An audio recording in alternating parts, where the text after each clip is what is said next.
এমন কিছু ভয়ঙ্কর বস্তু যেগুলো চায়না তৈরি করছে এবং লাস্টেরটা তো পুরো পৃথিবীকে ধ্বংস করে ফেলবে। নাম্বার 3। চায়না থেকে কিছু ভিডিও এবং কিছু খবর আমাদের সামনে এসেছে যেটাতে বোঝা যাচ্ছে যে চায়নার ল্যাবে আবারও ডাইনোসরকে জন্ম দেওয়ার চেষ্টা চলছে। মানে চায়না এই ডাইনোসর গুলোকে ল্যাবে বানানোর চেষ্টা করছে। এটা যদি সত্যি হয় তাহলে এটা থেকে বেঁচে থাকা অসম্ভব ব্যাপার। নম্বর 2, আপনি অনেক ধরনের রোবট দেখেছেন কিন্তু চায়না টেক ইন্ডাস্ট্রিতে অন্য কিছুই চলছে। এখানে হাইটেক রোবটের সঙ্গে সঙ্গে কিছু বুদ্ধিমান মানুষের রোবট বানানোর চেষ্টা চলছে। এখানে কিছু এমন রোবট আছে যাদেরকে আপনি মুভিতে দেখেছেন। নাম্বার 1, চায়না নিজের সান তৈরি করছে। এটা ভাবার বিষয় যে চায়না নিজের জন্য সূর্য তৈরি করছে। সূর্য তৈরি করার আসল ব্যাপার হচ্ছে দেশের ইলেকট্রিসিটি কম করবে, কিন্তু এই আর্টিফিশিয়াল সূর্যতে এতটা এনার্জি হবে যে এটা যদি কোনোদিন ফাটে তাহলে পুরো পৃথিবীকে ধ্বংস করে ফেলবে। চায়নাতে পাওয়া যায় কিছু এমন ফল যার দাম আকাশ ছুঁয়ে যাচ্ছে এবং লাস্টে যেটা আছে সেটা তো সবচাইতে বেশি দামি। Number 4, orange. সাধারণ কমলা আপনি যে কোনো দেশে সস্তা পেয়ে যাবেন, কিন্তু চায়নাতে তৈরি এই কমলা সবচাইতে বেশি দামি এবং সবচাইতে বেশি ভালো। চায়নার একটা কমলা লেবু থেকে আপনি 1 গ্লাস জুস বানাতে পারবেন।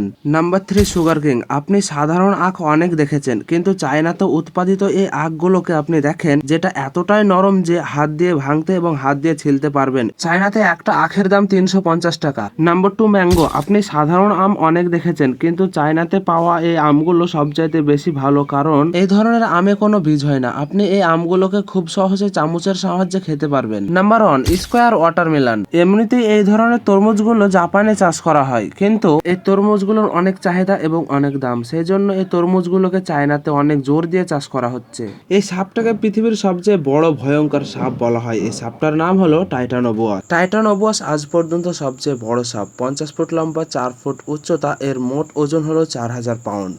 এই সাপটা কুমির, হাতি, বাঘ সবকিছুকেই খুব সহজেই গিলে নিতে পারে। 2009 সালে কলম্বোতে এই সাপটার অস্তিত্ব পাওয়া গেছে। বৈজ্ঞানিকরা এই সাপটার বিষয়ে জানার জন্য এর পিছনে লেগে আছে। টাইটানোবোয়াস সাপ কি আজও বেঁচে আছে? যদি বেঁচে থাকে তাহলে কোথায়? টাইটানোবোয়াস সাপটা এতই লম্বা যে এটা যদি কোনো ছোট জঙ্গলে হতো তাহলে খুব সহজেই দেখা যেত, কিন্তু বৈজ্ঞানিকরা অনুমান করেছেন যে এই টাইটানোবোয়াস সাপ অ্যামাজন ফরেস্ট জঙ্গলে থাকতে পারে, কিন্তু অ্যামাজন ফরেস্ট জঙ্গল এতটাই বড় যে এটা খোঁজার জন্য অনেক বছর লেগে যাবে। Number 3, kraken. ক্র্যাকেনকে সমুদ্রের সবচেয়ে বড় অক্টোপাস বলা হয়। শোনা যায় যে এই সমুদ্রের গভীরে এত বড় প্রজাতি আছে যে যারা বড় বড় জাহাজকে খুব সহজে গিলে ফেলতে পারে। এটা প্রায় 5টা ব্লু হোলের সমান বড়, সবচাইতে দ্রুত, সবচাইতে ভয়ঙ্কর, কিন্তু এগুলাকে কাল্পনিক রূপে শুধু দেখা হয়েছে। নাম্বার 2, পেট্রোসস। পাখির কথা যদি বলি তাহলে পৃথিবীর সবচাইতে বড় পাখি ছিল এটা।